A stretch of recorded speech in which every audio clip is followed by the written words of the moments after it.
Most of the Northeast is under some sort of winter alert. Here in Maine, a winter storm warning in effect in the White area, including Portland and Lewiston, Auburn, Augusta, Sanford, all the way through 4 a.m. Wednesday, and a winter weather advisory up in the mountains. Things will still be slick up there. Let's go through it, what we got left of this storm as we're now in it. We're going to be watching for that rain line at the immediate coast, especially down in southern York County and mid-coast areas where some rain may mix in, making the snow a little bit wetter and lower amounts if it does mix. If it doesn't, we're going to get clobbered with a lot of snow in that area. You can see that's where the heaviest, that orange in the rain there offshore, that is that heavy snow once you move inland.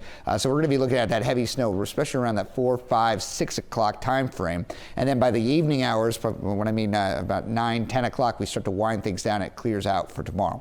This is our snowfall intensity. The yellow is light, the orange is moderate. Much of the day is moderate. You can see all the way through the lunch hour. And then look at that, right around 5 o'clock, rush hour.